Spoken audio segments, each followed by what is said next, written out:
Гэмгүй сайхан сэтгэлээр гэгээлэг бүхэнд итгэж, гэгээтэй бүхэн рүү тэмүүлж явна би. Бүтээгүй бүхнээсээ онохын түлхүүр атгахал гэж бүдэрсэн газрынхаа шорооноос адис авнам.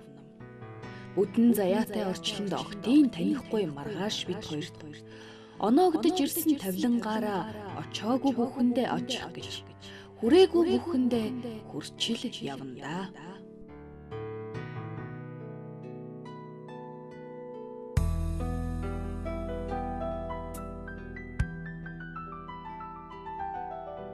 Би одоо Говьтай аймгийн Шаргасманд Шаргын говь гэдэг бол та бүхэн олонтаа мэдсэн шалдтайхан Шаргын нутаг.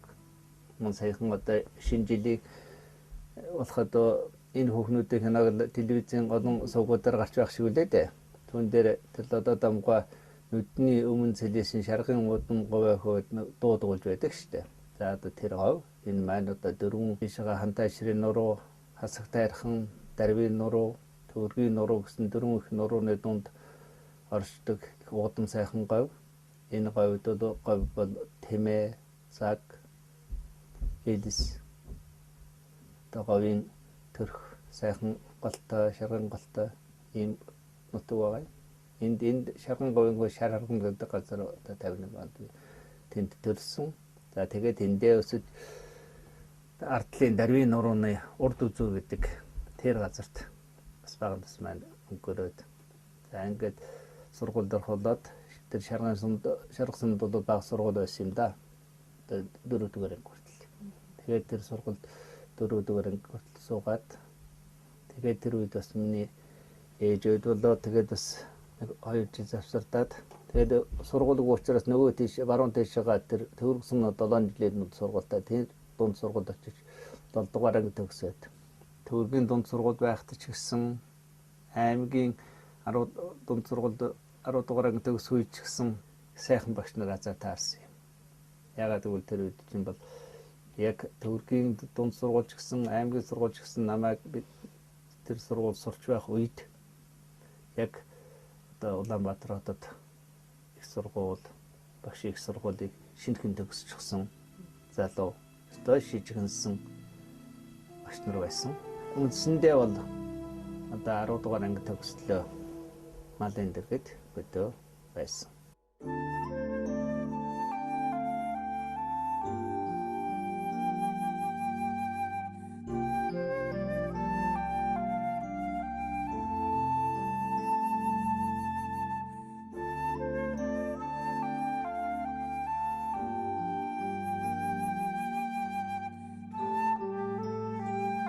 Миний аав бол нам хүн байсан. Өөр баг багтаа бол тэр Тонклын дарвийн энэ одоо хойдо Тонклын хүрээ гэж одоо сутай баг таархны ойрхон байдаг.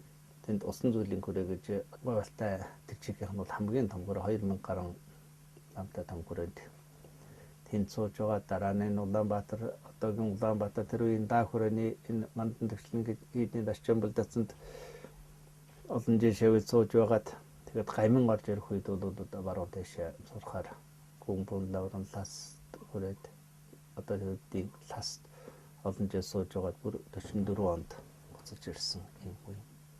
Би бол үндсэндээ одоо хөгшин аавын залуу ээжийн нарийн зүгт байсан дээ. Тийм учраас миний аав бол Эрдэнэ номтой тухайн үеийн одоо сонгодог болцортой хүн байсан.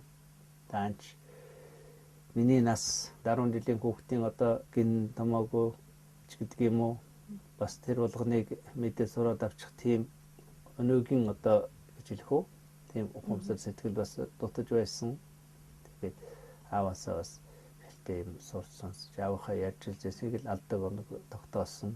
За яг аав минь намайг бас сургууль орохын өмнө бол намайг сурахын тулд өөрөө шинэ үсгийг төвдөр ингэж хадаж бичээд 7 хоногт өөрөө шинэ үсгээр уншиж сурчгаа. Тэгээд намайг сургууль дээрх одоо энэ гэрэл үсгийг зааж сургууль дээрхтэй уншдаг тааваддаг болчихсон байсан.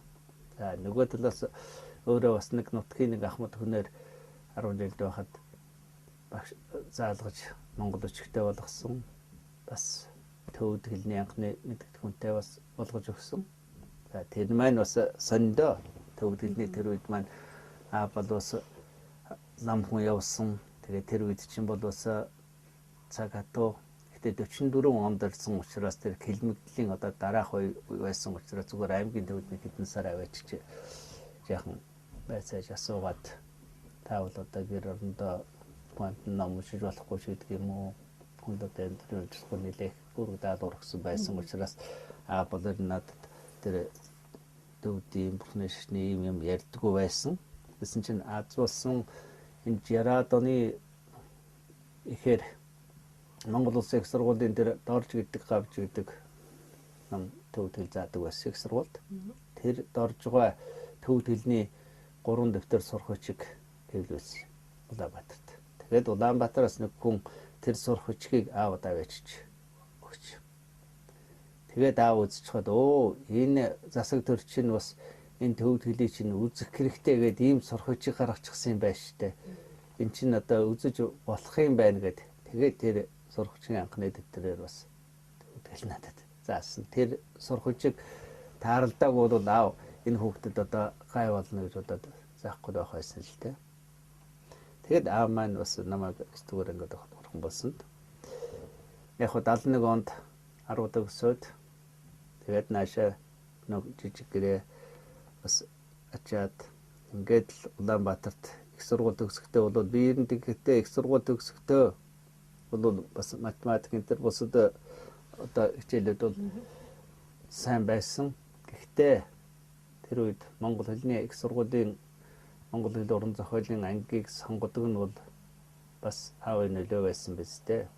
Тэр үед маань аав маань энэ зүрийн одоо тэр өөрийн туулж явсан зам мөр нь бүхэл бүтэн орон шиг хүн байсан. Тааж би тэр болгоныг одоо тогтоож хичээлж авч үлдсэнгүй. Тэгээд аавын одоо ярьж байсан. Тэгээд Монголын одоо олон янзын бас монгол өчиг уншдаг болчихсон байсан учраас одоо гисрийн тууж ч юм уу 32 модон хүний үлгэр ч юм уу бас монгол өчгөр бас юм уншиж сонирхдаг байсан. 100 бэлэг уншдаг байсан.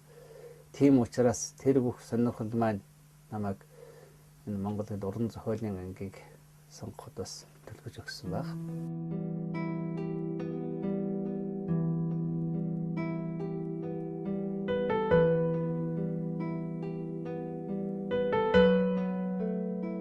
Жил их сургуульд суралцаад төгс үед нь бас багшийн одоо эдгээр багшийн оронтойч байсан баг.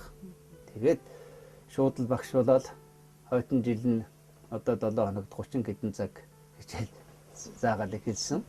За яг ахмад багш нар маань бас тусалж дэмждэг байсан. Энэ тэнхимд бол одоо Монголын Сүрэн академик Сүрэн Жингой тусан манд гэж 3 том Монголын эрдэмтэн байдаг гэж. Тэгээд ийм сайхан багш нарын дунд орчихдоо тэд нар маань хичээл ном эрдэн ном тэдний одоо далай шиг их мэдлэг үргэлж сонсоо суух нь бол одоо заримдаа үлгэр домогч шиг тэр л одоо 20 30 оны үеийн Монголын байдал тэгээд одоо тэдний үдсэн тэр л одоо юм нөгөө талаас тэд нар маань одоо өөрийнхөө хүүхд шиг дандаа ахуй амьдралын талаар ч хүртэл үргэлж одоо зөвлөлт тусалдаг ийм сайхан бас албанчтай багш нарын одоо дунд ажиллаж байлаа. Ингээд би чинь одоо 80 онд тэр үед маань одоо гадаадад нэлээд хэдэн багш нар Монгол хэлний зочин багш гэж одоо өргөдөж Монгол гадаадын Монгол судлалын төвтэй газрууд заагдах өрдөг байсан. 80 онд Уучин одоогийн ардчилсан Герман улсын Берлин хотын дээр Гумбольдын их сургуульд бол багшаар томилогдож яваад тэнд 3 жил болсон. Тэгээд ирээд их сургуультай багшилсан. Ингээд их сургуультай багшилж байгаад бас 92-аас 94 онд 2 Герман нийлчихсэн.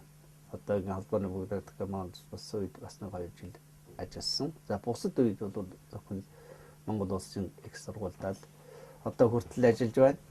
Одоо ч бас цаашаа одоо зүтгэх хүсэлтэй. Үнэндээ бол Монгол улсын их сургууль гэдэг бол миний одоо яахгүй гэр шиг их сургуулиас ангид би өөрийнхөө амьдралыг төсөөлөх бас аргагүй. Бусдад хамаарагдахгүй заяа гэж өгөөч балгасныг минь чи залгихгүй шүү дээ. Бусармаг бүхэн нүрээ нууж ирдэг орчлонгийн уудам зайд заяа бүхэн нь ижилгүй. Өөр өөрийн тавилангаараа дасах гэж л явна да. Чи бидэн бүгдээрээ. Тэгээд энэ тэнхмийг бол үндсэнд 1990-ад онд л анх манай профессор Шагдас Сүрэн та нар одоо сайн мэдж байгаа Севлийн ногоон тал гэж ярьдаг.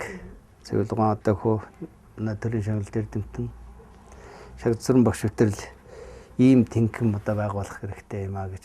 Энэ тэнхим байгуулахын одоо үндэслэл нь юу байсан бөхлөө зэрэг яг би түрүүнд хэллээ. Өнөөдөр бид бол нөгөөх урдам шинэ үсгээр хүмүүжсэн улсууд чинь бол тэр бичиг үсгэн харин буулгасан хуучин өв байхгүй. Гэтэл манай хуучин Ахмад үеийн одоо Насагдарж гооч гэдэг юм уу, Перлэ гооч гэдэг юм уу, Насан Балжаргой гэл одоо хуучин Монгол сурвалжаан судалдаг Ахмад үеийн эрдэмтэд маань цагийн ирэхээр одоо бурхан болгоомжуулж тастай болох нь болчихсон учраас залуу үеийн Монголын одоо сурвалж өчгнүүдийг судалдаг ийм нэг үе бэлтгэхгүй бол болохгүй нэ гэдгийг тэгээд манай сургууль сайн ойлгосон.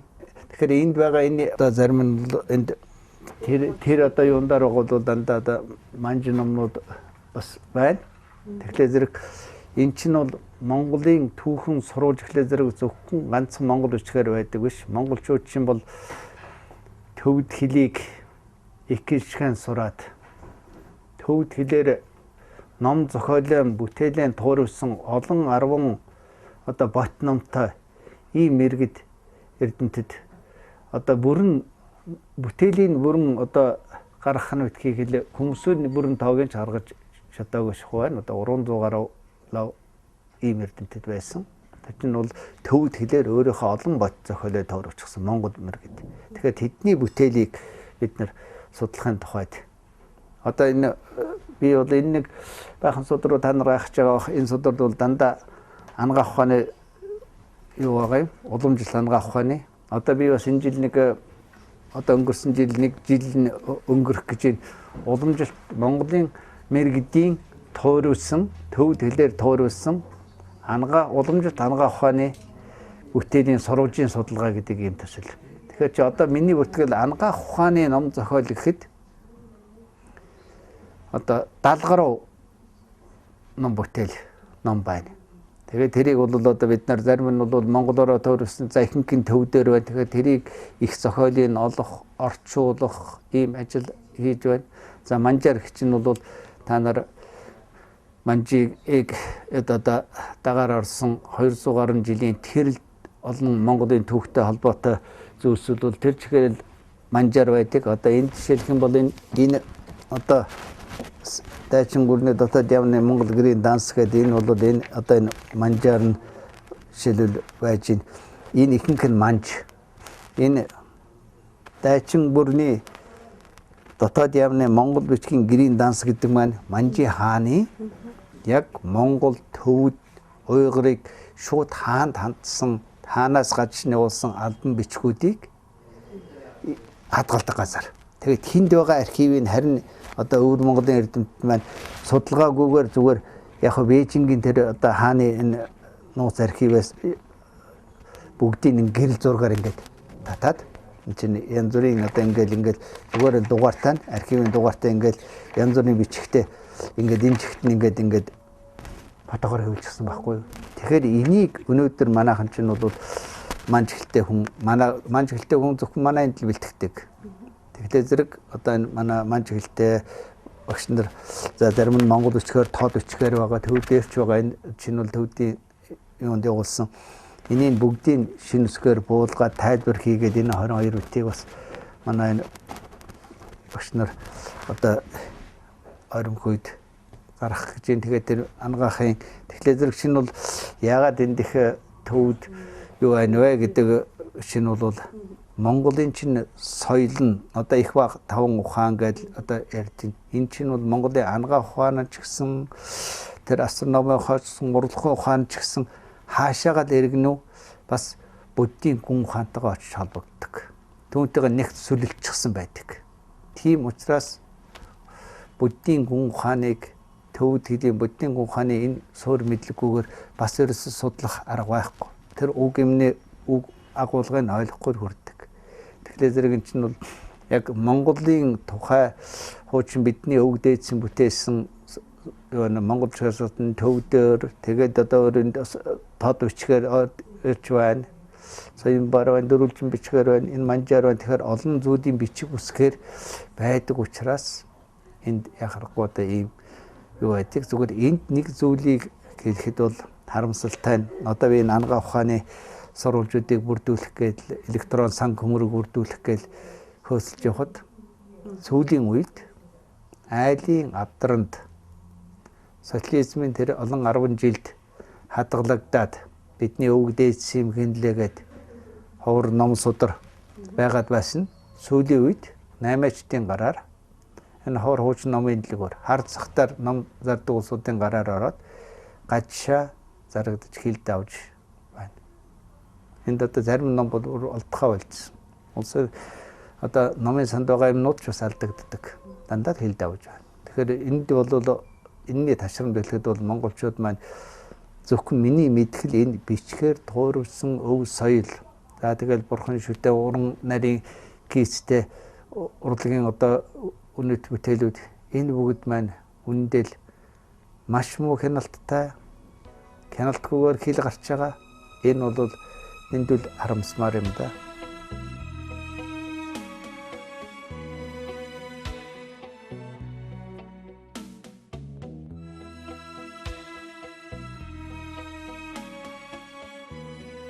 Сайхнат нэг хүнээс надаас энэ хүн нэг юм начрыг харуулаад энэ ямар учиртай юм бэ? Японд гэнэ гадна явж яхад нь энэ ямар учиртай юм гэдэг асуухлаа зэрэгс сайн учрыг олохгүй заа энэ ив нэгдлийг л илэрхийлдэг юм байгаа юм гэсэн чиг тайлбар хийгээд аргасан гэнэ л дээ.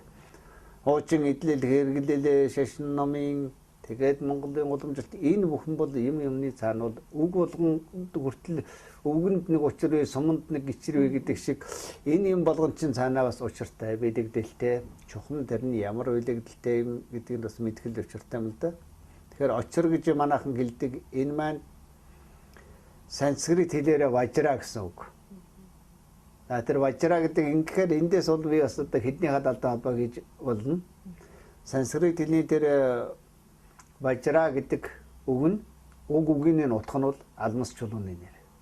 Алмас чулуу. Одоо хамгийн бүх бат чулуу үстэй. Алмас ч одоо хамгийн үнэтэй цайтай хамгийн бүх бат хараад хэлж байгаа юм байгаа үү? Тэгэхээр зэрэг түүн шиг алмас шиг бат бүх мөнх байхын ийм бэлэгдэлтэй учраас тэгнэрсэн байдаг. Тэгээ очир гэдэг тэр санскритийн важра гэдэг үг нь монгол хэлэнд орж ирэхдээ бүр эртэнд монгол үчигч нь бол сог дуугараар дамжиж авсан бичих шүү дээ. Анхны уугуул нь.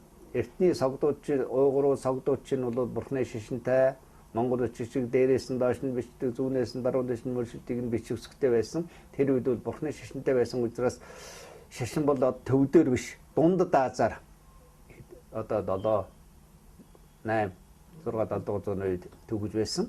Тэгээд тэр үед бол уйгур хэлэнд орохоор вечир юм уу бүр сүлдө очир гэдэг дуудлагаар Монголд орж ирсэн. Сүүлд нь нөгөө санскрит хэлний базар гэдэг нь Монголд 14 дугаар зууны үед бурхан шашин 3 дахь удаа дэлгэрэх үед төвд хэлний одоо тарин уншна гэж ярьдаг шүү дээ. Тарин гэдэг маань санскрит үгийг төвдөр гайлгалчихсан гайлгын юм байгаа юм. Тэнгээр дамжаад базар болоод монгол хүний нэр болоод ороод ирсэн. Тэгэхээр очир базар гэдэг хоёр үг төвдөрөө бол доорч. Тэгэхээр энэ гурав чинээсээ нэг юмны нэр байхгүй юу? Солисон очир нь бол төвдөрөө нацагдорж монголоор элдв очир гэдэг. Энэ ёс жаншил юмыг бол говьл тайлбарлах бас их байна. Одоо жишээлх юм бол одоо хүмүүсүүд чамд тийм таарлч л баг. годамжинд одоо юм гуйсан, гуйлагчин, хөрхи ядарсан, дүдэрсэн, хөлгүү гаргуу тэр хүмүүс сууж яхад тэнд юм өгөхөд одоо буян зайлчих тийм. Өгвөл одоо шидэж өгдөг юм гэдэг. Ийм нэг юу одоо бүр тараачихсан. Тэр чинь одоо яг одоо би бас Бурхны сургаал номлыг бол бас ямар нэг хэмжээгээр бол бас уншсан, үзсэн хүн. Тэр чинь бол харин бол тэр гуйлагчингүүд өгийгүүл бүр шин сэтгэлээсээ бүр гарандаар нь тавиад ингэж тэр хүнийг хүндлэх сэтгэлэн тэр мөнгө нэх байгаа юм уу өгч байгаа юм нэх байхгүйгээс хажуугаас нь тэр хүнийг хүндэлж байгаа сэтгэлэн тэр хүнд бас харуулж өгөж одоо сая буян болох ёстой шүү дээ.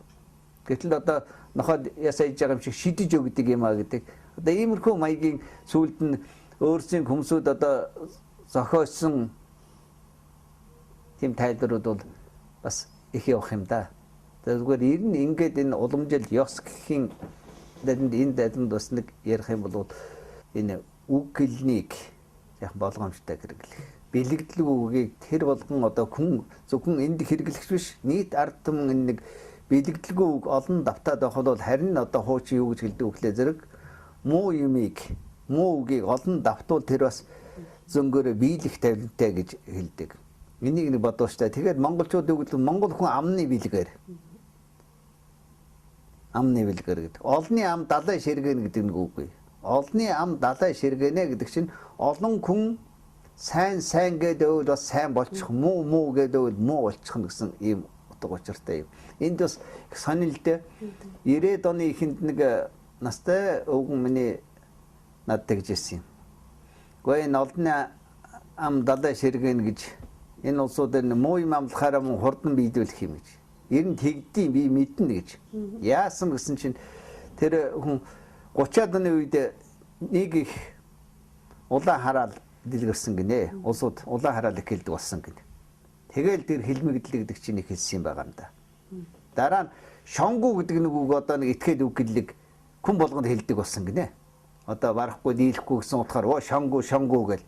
Тэгэл тэр үгнийг жил хэрэтэ дэлгэрэл шонтой сүм бүгдийг нураагаад авсан юм дараахан жил нь гэж. Тэгээ тэр үгэн бас их сонин гэлж байгаа юм.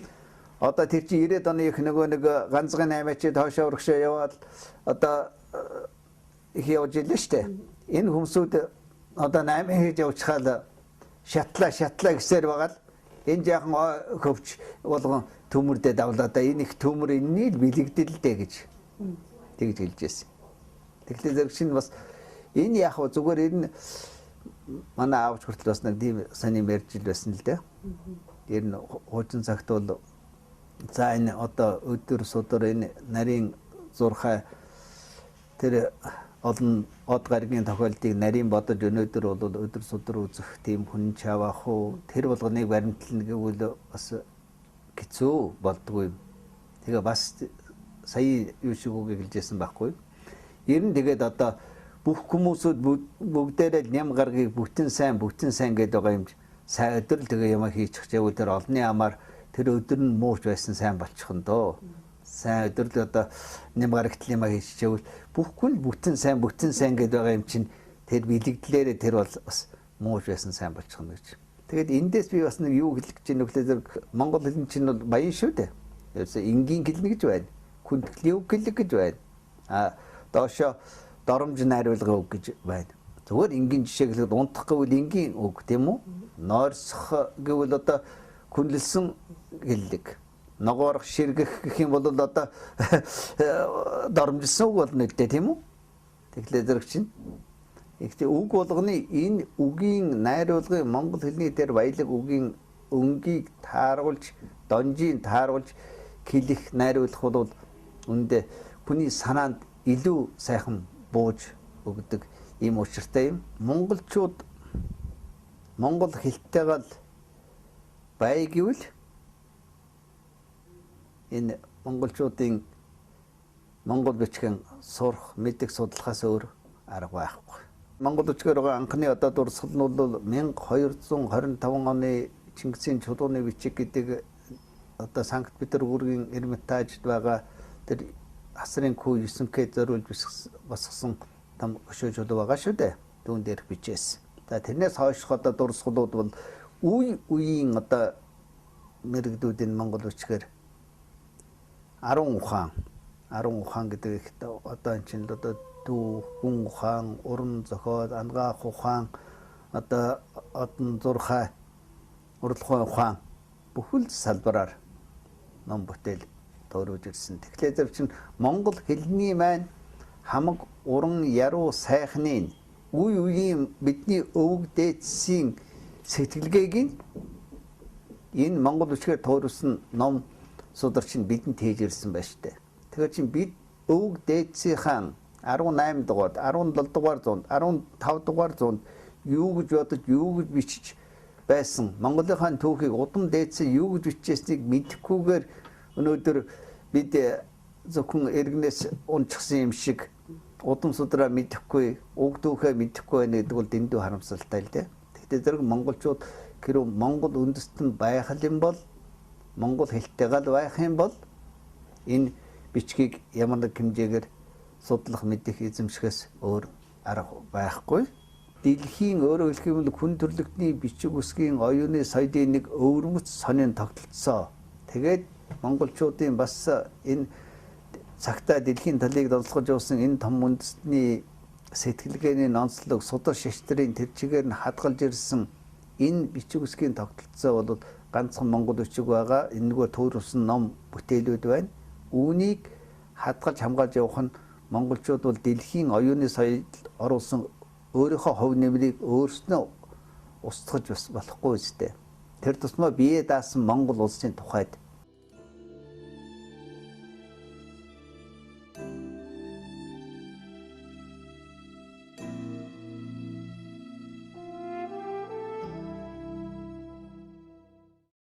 хүн гэдэг зүгээр одоо өнөөгийн манайхан чинь бол ардчил гэдэг юм уу, хүний эрх гэдэг нь хоёр юм л одоо маш их ярьдаг үг ба шүү дээ. Хүн болгоны амлаг уушуулсан.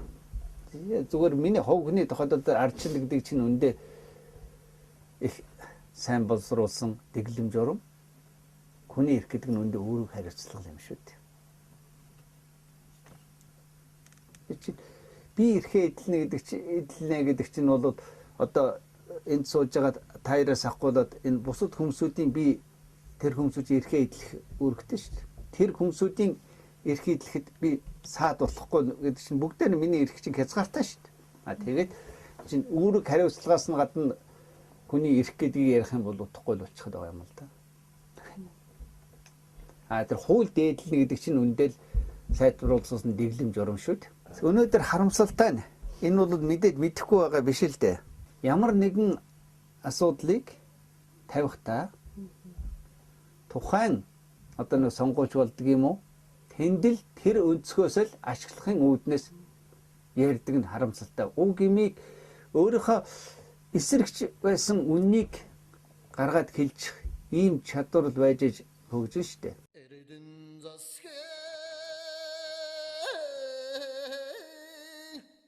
Хаад мэд эхэнсэг их орон минь. Хатад мэд эрхэмсэг их орон минь. Насаа тоолоодч төлж барамгүй эхийн их өртөө надад. Буяа бүхэн таних шүү их орон минь.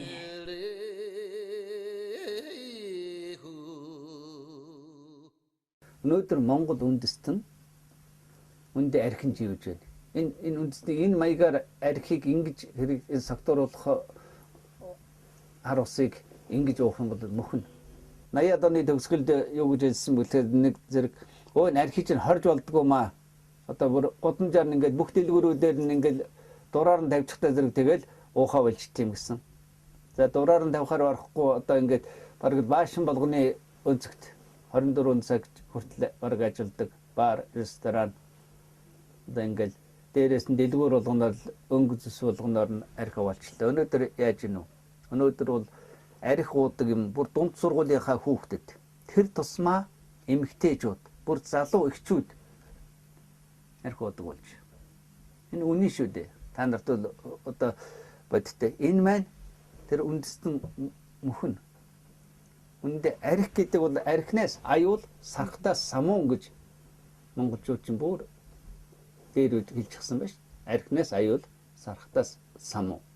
Өнөөдөр бол архинаас болж өдөр болгон ямар нэгэн хүн гэмтэлд учрч байна. Өдөр болгон ямар нэгэн гэр бүлд энэс болж хэрэг гарч байна. Хүн амиа алдаж байна. За эрүүл мэндээрээ хохирч байна. Эд хөрөнгөөрөө хохирч байна. Ив иээрээ хохирч байна. Хийж бүтээх ажлынхаа цагийг алдаж байна. Нэр төр нь хугарч байна. Энэ бүхний шалтгаан нөгөө бид нар хүнсний бүтээгдэхүүн гэж юунын хүнсний бүтээгдэхүүн байх вэ те? Сайхан нэр зол өргөмжилсэн тэр харахад номхон шилтэй хортой байдалтай байгаа байхгүй юу? Ерөөсөө муу үйлэнд хүнийг хөдөлчихдэг юм чинь энэ шүү дээ. Би нэг хуучин 90 онд би нэг ардын эрх санинд энэ Ярмарагт дөнгөцийн цаалд тэнд байсан нэг жижигхэн өгүүлбэрийг тавьж байсан юм. Яасан гэхээр ингээд өндөр ууланд даяан гэдэг нэг бясалгалч. Ингээд тэр уулаар бол ингээд энэ чулуун дундуур ингээд нарийнхан замаар нэг л хүн багтана. Энэгээр ингэж явсаар байгаа тэр орой агуунда хүрдэг.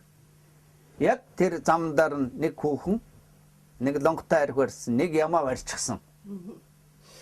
Ингээд замын хагас зогсчихсан. Гаргадгүй. Тэгсэн чинь нэг бол энэ шилтэй архийг уу. Нэг бол энэ ямааг ал. Нэг бол одоо надтай явуулт. Нөгөө бяцлагч дайны хүнд одоо 10 нүгэл дайлыг хийж боломгүй байдаг. Одоо үнэндээ тэр амтан алж чадахгүй, эмгтэй хүнтэй нөхцөж чадахгүй. За одоо яах вэ? Одоо яа харахгүй болохоор өнгөт лонгтой архийг ууж. Уусныхаа дараа нөгөө хоёрын өөрийн мэдлэг болоод үлдчихсэн гэж. Тэгэхээр арх гэдэг бол тийм хүнийг өөрөөгөө хянах чадваргүй болгодог учраас л энэ олон юм гараад байгаа байхгүй юу? Энэ цөөхөн монголчууд өнөөдөр бол чи сайхан амьдрал хаан чамдрал биш. Энд үндэсний үзэл, үндэсний бахархал, үндэсний үзэл энд нэгтгэж өгдөг юм. Үндэсний үзэл гэхлээр тэр хүмүүсүүд их хачин одоо хас тэмдэг энд энэ зураад юм уу нэг их ийм биш ээ. Үндэсний үзэл чинь үндэсний бахархал. Тэр чинь бол үндэсрэх үзэл. Үндэсрэх үзэл гэдэг маш аюултай. Аюултай энд байж болохгүй. Үндэсрэх үзэл гэдэг чинь бол өөрийгөө үндэсний дээр тавь бус үндэснийг дандаа доош нь ингэдэг. Харин өөрийнхөө үндэсний бахархал, үндэстэн өөрийнхөө одоо өв дээдсээрэн, соёлоороо, уламжлалаараа, нутаг дэвсгэрээр бахархад үнэн мөнөөр нь тэр сайн сайхныг мэдэж чаддаг хүн бол бусад орны соёлын, хөлийн, ёс заншлыг хүндэлдэг, зөв хайцдаг ийм хүмүүжлтэй хүн гарч ирдэг байхгүй.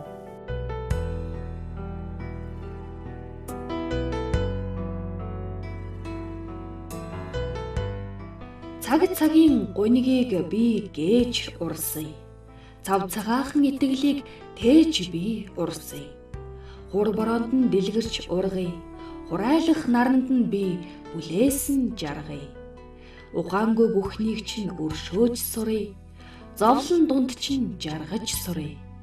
Зоогийн газар шиг танаас зорьсноо харин авч сурья.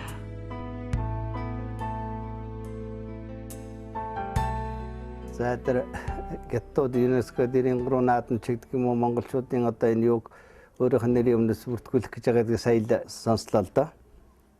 Тэгэхээр энэ тухайд бол монголчууд маань өөрснөө бидний урагшгүй муугийнх юм бид өөрснөө л гаргаж ил тавих ёстой. Энд одоо бусад буруу өгөөд яг өөрснөө өөрийнхөө ийм би одоо бид Монгол бичгээ ярьж байна. Бид Монгол бичгэн бүх нийтээрээ хэрэглээд одоо яг бид нар бол компьютерээр бичдэг компьютерийн програм бас хөрвүүлэх програм хийж байна. Орчин үеийн одоо компьютер энэ электроникийн энэ юунд бол маш сайн зогцоод бүгдийг одоо хийж л байна. Тэгээд монголчууд өөрснөө эн чинь өөрийнхөө бичиг үсэг, тэр соёл, 93 наадамч бай, юу гэдэг төгс төгөлдөр болгоод энийг дэлхийд сурталчлаад энийгээрээ гараад ирэх биш зөвхөн тухайн үед нэг хэдэн жуулчныг хэдэн мөх барилдуулаад нэг жуулчин үзүүлэхэд хэрэгтэй юм. Монгол бичгээр ингээд нэг одоо биерийн уран бичлэгээр ингээ бичээд авчихвал энэ одоо жуулчин хүн авдаг юм гэдэг юм уу? Өнөөдрийн төр зургийн арга зайсан ашиг олох талаас нь харж хаад энэ бидний өвөг дээдсийн бидний хойч үеийн удамын Монгол хүн гэдгийг чинь дэлхийн улс үндэстнээс ялах энэ ялах биднийг өнөөдрийн даяар шил гэж байна. Энэ дэлхийд дахин бол өнөөдрийн гадна талын өмсдөг, иддэг, уудаг юм улам адилхан болж байна шүү дээ. Тэгвэл эн чинь бичиг үсэг, кэл, соёл, энэ ёс шаншил, энэ нүүдэлчний соёл гэдэг чинь биднийг дэлхийн бус үндэстнээс ялгаж барахгүй биднийг цааш нь Монгол үндэстнийг авч үлдэх гол амин сүнс нь шүү дээ. Тэрийг энэ өнөөгийн монголчууд бид өөрснөө ухаарч мэдж энэ талаар их юм хийсэн бол өнөөдөр тийм асуудал гарахгүй шүү дээ. Энэ чинь бол бидний л өөрсний буруу шүү дээ. Бидний залхуурладаг, алгуурладаг, өөрийнхөө үндэстнийг доор шаадаг, өвөг дээдс, өв соёлоо үгүйсгэдэг. Ингэж хуучин тэгж ирсэн. Тэрний шин өөрчлөлийн үе ч гэсэн тэр чигээр нь одоо бол зөвхөн харийг хуулбарладаг болж байна шүү дээ. Бас л ялгаагүй хуучин Оросыг хуулбарладаг гэдэг. Өнөөдөр хууль дүрмээс ахуулаад барууны орнуудын одоо хуулийг тэр чигээр нь орчуулж тавиал дээр нь яхан засвар хийгээл юм уу? Бас л одоо сургуулийн тогтолцоо бүхэл юмнуудыг бас л нэг юм хуулах, бэлэнчлэх. Энэ маань энэний цаана бол тэр чинь монголчуудын өөрийнхөө өвөрмөц тэр онцлогийг дэлхийгээ сурахгүй байна гэж байхгүй. Өнөөдөр бол даяаршил гэж байлгүй яг. Энэ даяаршлын энэ юунд авах гэхийн ухаанаар хандна. Юуг нь авах уу, юуг нь гээх үү? Монгол онцлог хаана яаж шингээж өгөх үү гэдэг энэ ур ухаан хэрэгтэй шүү дээ. Энд л бодох хэрэгтэй. Энэ чинь бол бид нар бол за тэр улс биднийг ингэчихлээ гэж бас л одоо улсын тухай ч гэсэн бурууга бус улсаас хайх хэрэггүй. Өөрснөө урагшгүй байна. Бид чинь бид өв соёлоо мэддэггүй юм байна, хамгаалдаггүй юм байна, хайрладаггүй юм байна гэдгээл ухаарах хэрэгтэй.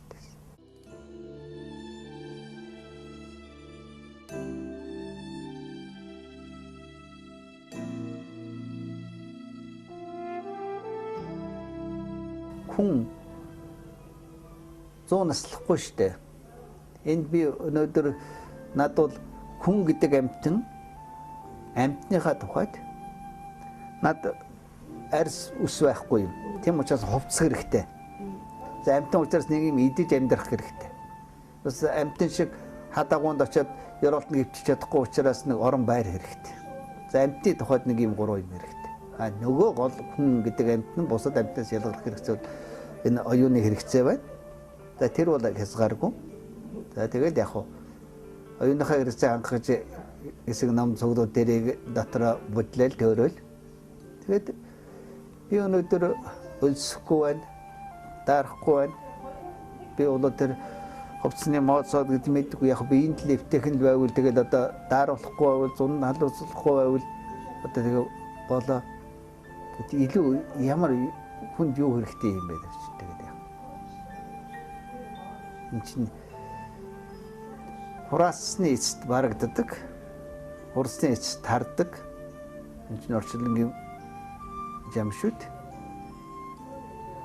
Тэгээд харин бусад хүмүүсүүдэд бас чадлагаа гэрээ тэр ном дэвтрийг уншаад бусад хүмүүсүүдэд бас ухаанд нь учиг нэмсэн яхан ч гэсэн сэтгэлд нь гэгэрүүлэх юм хүргэсэн тэр зорилго бас багч гэсэн миний унсан гэсэн хүмүүсүүдийн санаа сэтгэлд нөлөөлөд хүн баярын үгэлж түнд нь баясан. Тэгээд болоо би юунд дэлээ би юм хураагаад яах юм хүнд юу тэр чинь хэрэгцээ одоо өнөөдрийн нэг хэвийн нэг л амьдрал хэрэгцээнээс илүү хүнд хэрэгцээ байхгүй шүү. Энэ оюуны хэрэгцээ л байх хэрэгтэй. Миний үзэл дээр л байна.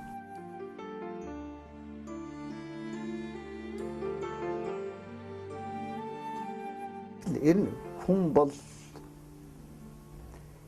жаргал даадаг, зовлон даадаг л амьтан шүү дээ. Гэдэг чинь. Яг бас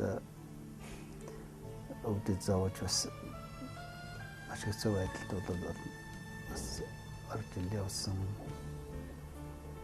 байна л дээ. Гэхдээ хүний амьдрал гэдэг чинь бол дандаа цагаан юм уу зандаа хар байна гэж бас байхгүй шүү дээ. Хорвоо өөрөө алаг юм чинь. Хорвоогийн өнгө чинь хар цагаан юм чинь. Тэгтээ яг хөө энэ зөвхөмжөөний хүнд бол би зүгээр төвчээр гэдэг бол үнэхээр маш чухал л да. Бурхны одоо энэ сургаалын чинь гол нь бол төвчээр шүү дээ. Төвчээр. Тэгтээ зэрэг ямар нэгэн зовлон төвч чадвар жаргал ташуурахгүй байх чадвар хоёр л хүнд хэрэгтэй юм да. Манайхан би нэг сайхан амьдрал байхгүй гэдэг шиг тэр амьдрах орчин сайхан болчихвол дэндээ хөл алдаад ташуураад эвдрээд явчих чинь. За зарим нь бол өчүүхэн зовлон биш л дээ бага зэргийн бэрхшээл тулгархад түүндээ бууж өгöd бас буруу замаар явчих чинь. Тэгэхээр бол миний дөрөвнөл хүн гэдэг зовлон даах ёстой, жаргал ташуурахгүй байх ёстой. Тэгээд нэг үүний цаана бол хүний сэтгэл гэдэг юм чинь агуу шүү дээ. Хүн бол хүний сэтгэл зүг байна гэдэг хамгийн эрхэм юм да.